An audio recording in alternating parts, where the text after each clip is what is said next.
Hey, just three things. I wish I would have said this after the game. I was obviously pretty excited after the game and tired too, so I should have said it. But number one, I wanted to make sure I recognized what a great job that Zane did. I thought that was one of the key factors in the game.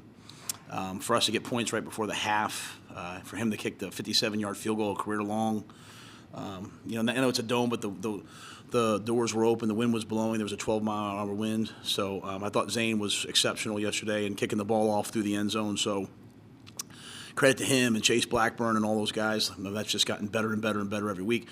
Number two, I thought our fans there were awesome. There was a large contingency there. I know it's Halloween, I know that, but there were a lot of people out there with Panthers jerseys on and walking off the field at the end. There was a whole group, so I want to thank all those fans. When we've been on the road this year, there's been a lot of people. And then third, I know you guys are going to ask me about Sam. Sam will see the doctor today, so obviously he's in the concussion protocol. We'll wait and see where he's at before any next steps. So don't have a lot hypothetically after that. Just waiting to see. Obviously I saw him this morning walking around, but waiting to see what how his doctor's appointment goes. So with that, I'll see if you guys have any questions about yesterday or this week's game. Let's go to Brett Jensen to start us off. Hey Matt, real quick question about Sam. I'll follow up on that real quick. Have you guys already started looking at potential other quarterbacks that you might bring in just in case? And the other thing about yesterday's game. I know you guys won, but I'm curious. I mean, you can play poorly and still win and play great and still lose. Did you see a better effort? Did you see better all-around things yesterday? Yeah, I hope everyone did. Held an NFC South team to 213 yards of offense. Had the ball for 35 minutes, ran it 46 times, was over 50% on third down. I mean, it was probably one of the better games I've been associated with here.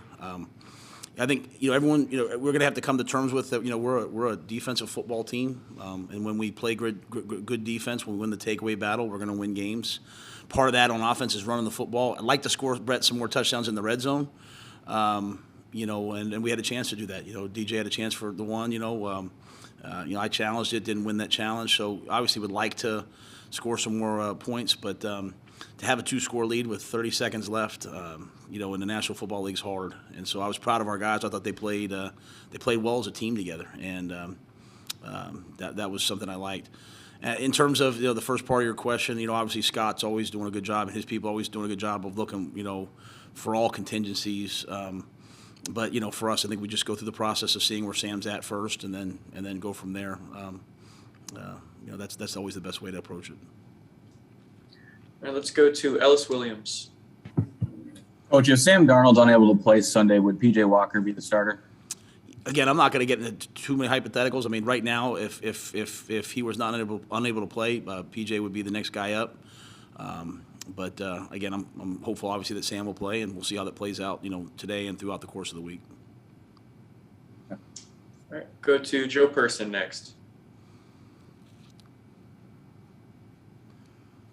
Hey, Matt, didn't really get a chance to ask you this yesterday, but there was a report that that Christian had been mentioned in a trade talk with Houston, and then a follow-up that you and Scott both independently, presumably independently, reached out and talked to Christian Friday night. How did that conversation go, and what did you want to tell him? Yeah, I'm not going to share conversations I have with players. I hope everyone understands that. I mean, it's just the way of the world. Sometimes reports are written, and then it's kind of taken as fact, and then I have to comment on things that aren't true. So, you guys asked me last week. I always try to communicate with our players, and as best I can. But nothing much beyond that. Was there anything about that report you'd want to address publicly? No, I don't. I try to do a good job of just staying focused on the games and all that stuff. I can't. To me, every time someone writes, if someone says a report and I comment on everything, then I'm giving it veracity. So, I think we've been pretty forthright about kind of where we are with everything, and hopefully our actions speak to that. Let's go to Scott Fowler. Matt, I'll ask you something short and one short follow-up. How do you think P.J. Walker has played so far this year? Obviously, really, really disappointed on that throw he made on the goal line. I mean, I think that's a ball you get out there and you throw away. So, that's unacceptable. The play clock. That's on us as coaches. Had a really hard time. He ran the speed option effectively. Had a hard time. I thought that was an excellent play by him. Chuba should walk in. On that. Chuba cut up instead of running to the pylon. The play clock, we've kind of instructed the quarterbacks, hey, we'll handle that. We've got to be better, just some of the communication with the officials in terms of where we're at. Then, for the rest of the game, he handed the ball off and managed it. One of the things about being a backup quarterback for us is, you kind of always go in dire situations. He got in last week and, you're down 2 scores and, hey, throw us back into the game. I thought made a great first play, escaped the pocket, made a big throw down the field to DJ. That's kind of what he brings, Scott. The ability to get outside the pocket and make plays. So I don't know if there's enough to comment on what he's done. I'll say this: I don't think there's a guy in the locker room that doesn't believe in him. I think most of our guys see him at practice, see him, and saw him last year against Detroit, and know that that he can lead us. All that being said, he has to protect the football, and we can't go out there and turn the ball over. That's really the tale of our season. So, if PJ's asked to play, I expect that he'd play well. To comment on the season, to answer your question, I always look at everything kind of in the moment situationally. It obviously could be better, but I think he's been put in some tough situations and with the course of a full game and the whole game plan and the practice reps of a week, I believe that he could do a really nice job for us. That was such a good answer. It got to my follow-up too, so thank you. Yes, sir. Let's go to David Newton for the next question. Hey, Matt, I'll stick on PJ. I got 2 questions. First is when you first saw him way back, I guess, with Temple, what attracted you to PJ, made you feel like he's a guy that can be a winner?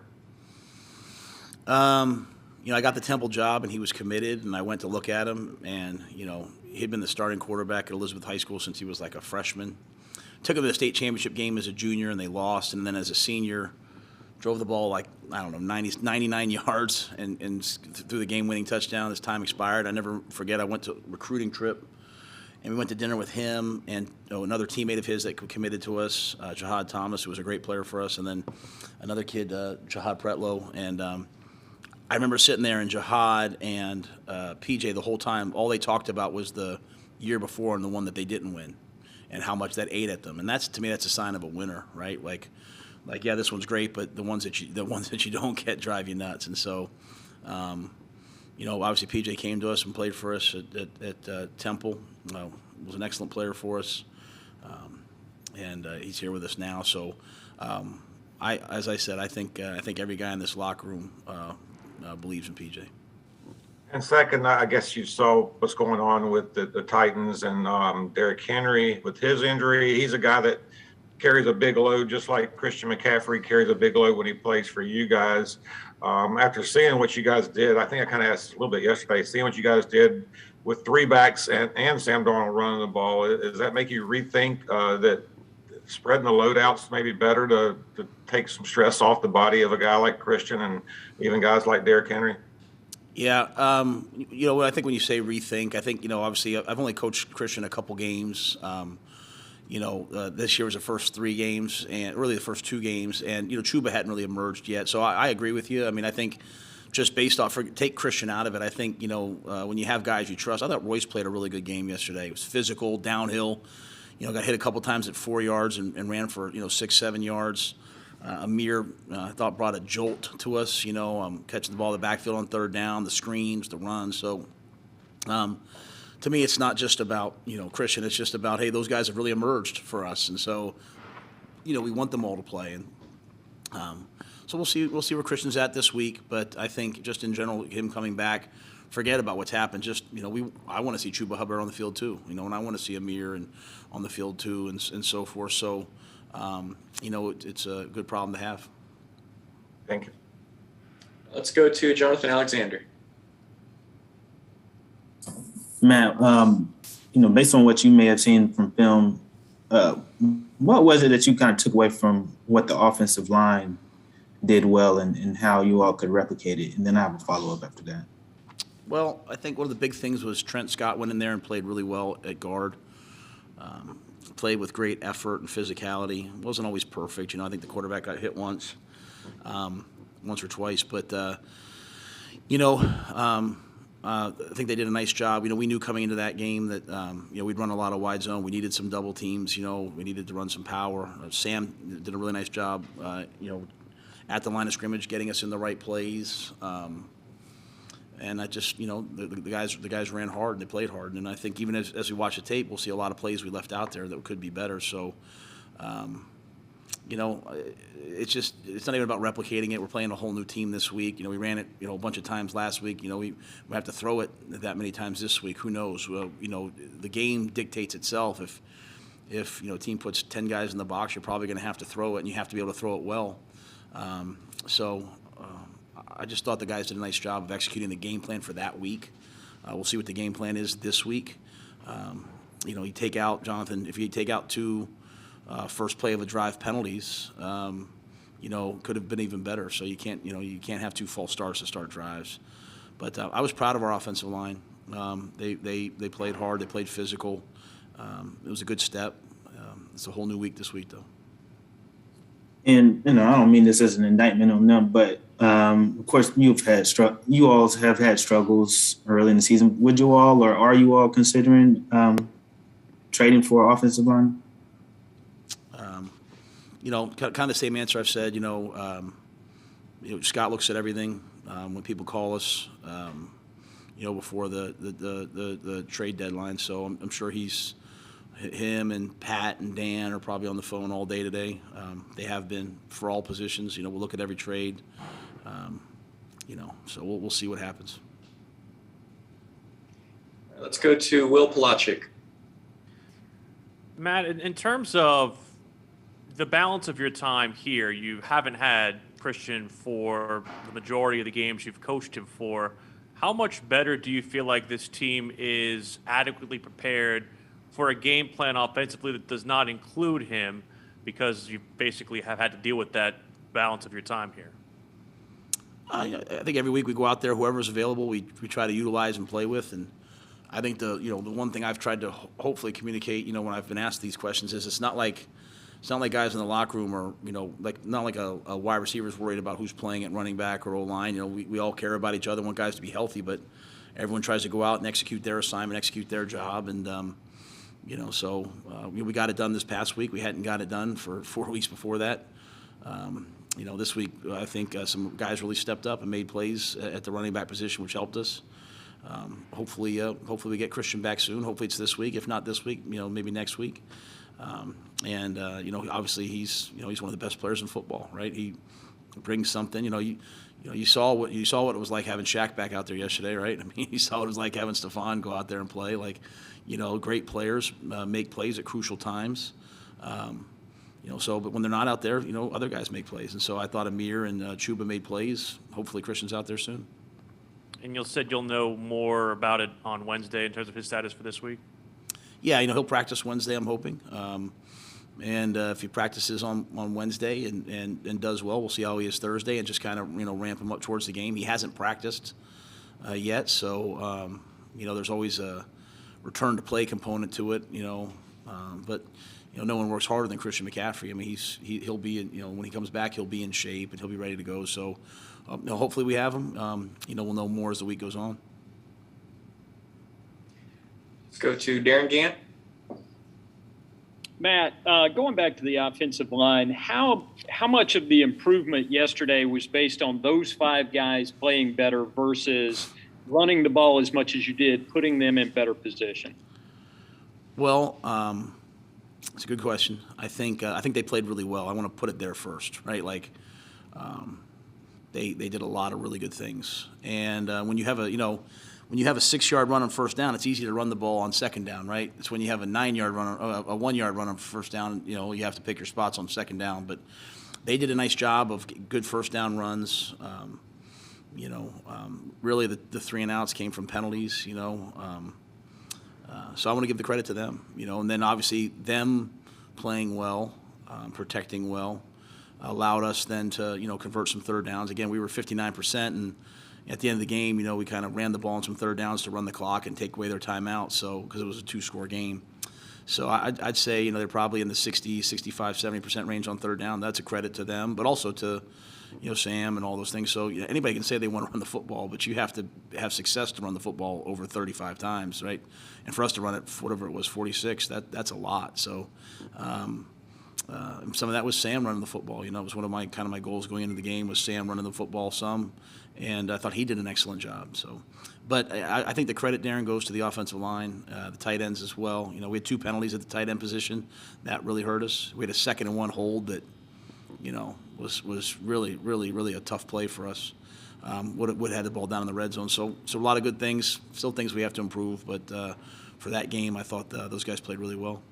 And to follow up on one thing you said earlier, you said something about we've got to come to grips with the fact that we're a defensive football team. What do you mean by that? No. I say that. I think everyone has to. We got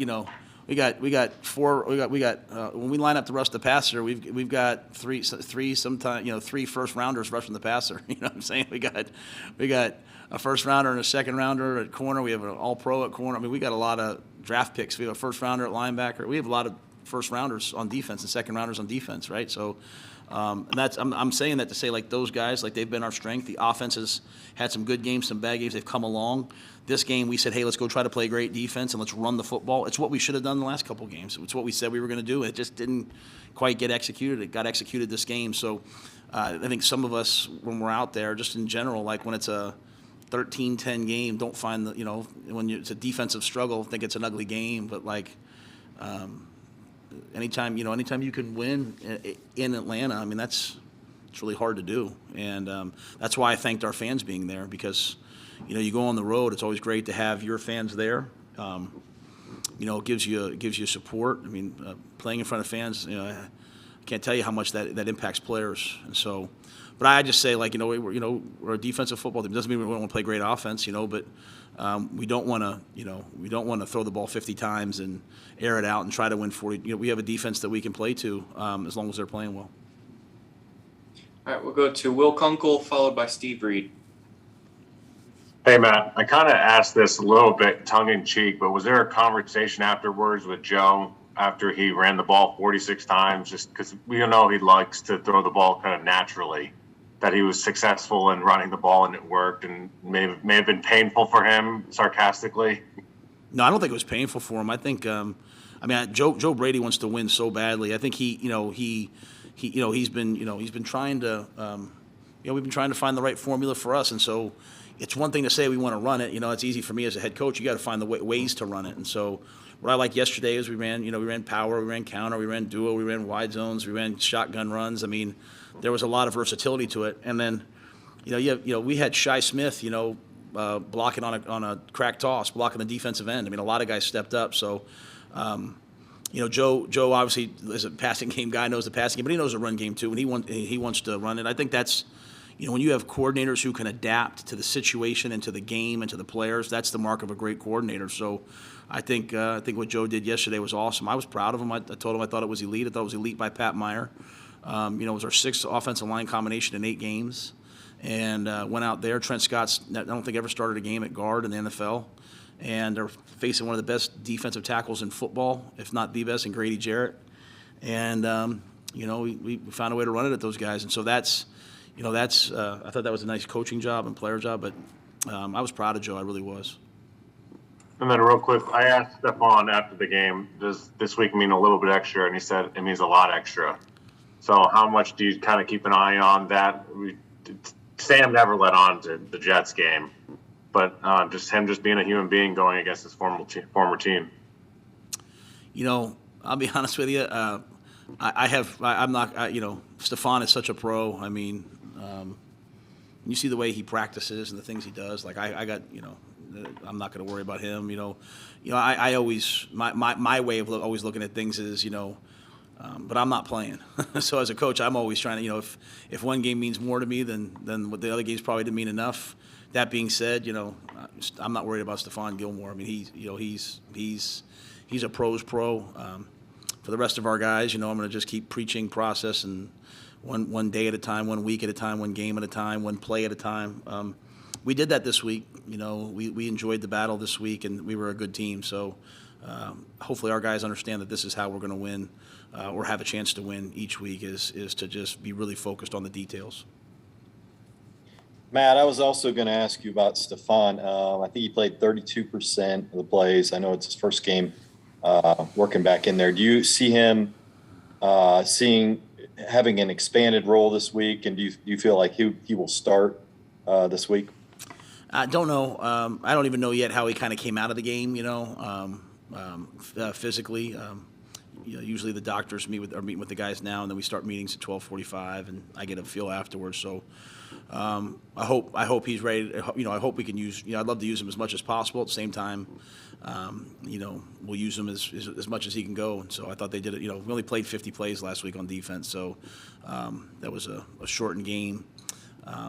Wanted to use him in some packages and then save him for the end of the game 2-minute, which obviously he went out and executed. So we'll see where he's at this week. Guys, we got time for a few more, so let's go to Joe Person and then David Newton, finish with Ellis Williams. How's Robbie doing after that big hit? He was good yesterday. I think got that air knocked out of him. Came back to play.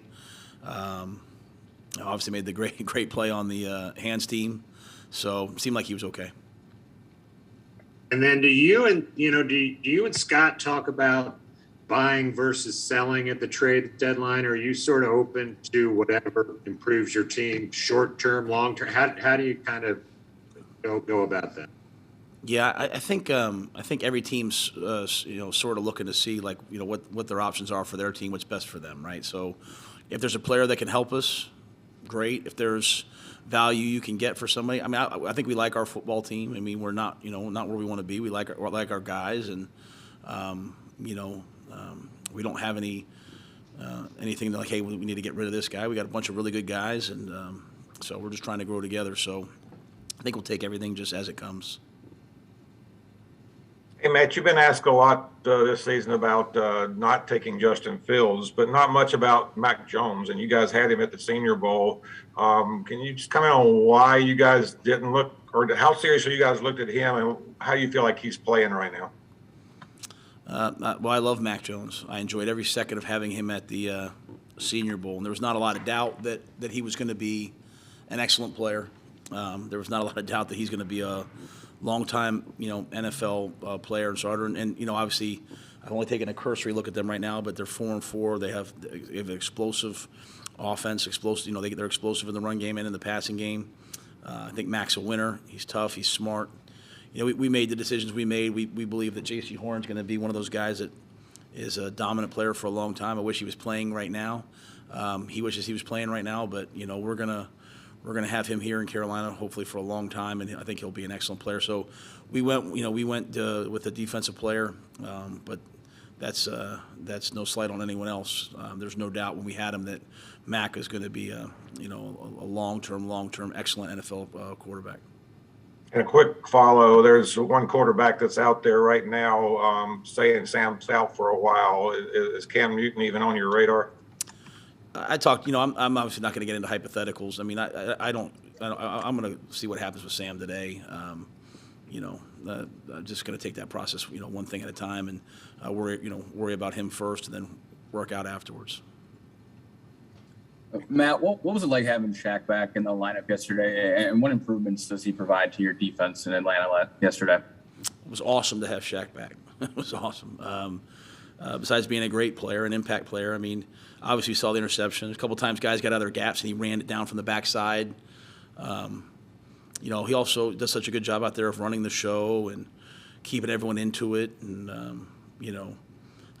I tried to say last week, we certainly don't, when I talked about urgency, we certainly don't have an urgency in terms of the work ethic during the week. It's really just getting to game day and not tensing up on game day. And I think when you have veteran players out there playing, they don't tense up. They know what NFL games are going to be like. They're going to go back and forth, up and down. And when you have a guy like that out on the field with you, then it permeates throughout the entire team. So Shaq's a special leader. He's not some loud vocal, spokesperson, give speech type guy, which those are great too. Shaq's a guy that, like, when he speaks, people listens. And he also is an excellent player. So the interception he made was an unbelievable one. It was a great play. That was equal parts talent, ball skills, quickness, speed, and at the same time smarts and understanding route combinations, and that's what veterans bring to you. So I was fired up to see him do it. Glad to have him out there. Hopefully he comes out of the game well, and we can increase his role this week. That was my follow-up. Thanks. All right, Preston, I just want to jump in here because it just crossed. Matt, I just want to ask breaking news. Von Miller was traded to the Rams. Just kind of your initial instinct on them picking up a player like that. Yeah, it's the first I've heard of it. I don't have much reaction other than that. First I heard of it, and obviously Von's a great player, so I don't know much else other than that.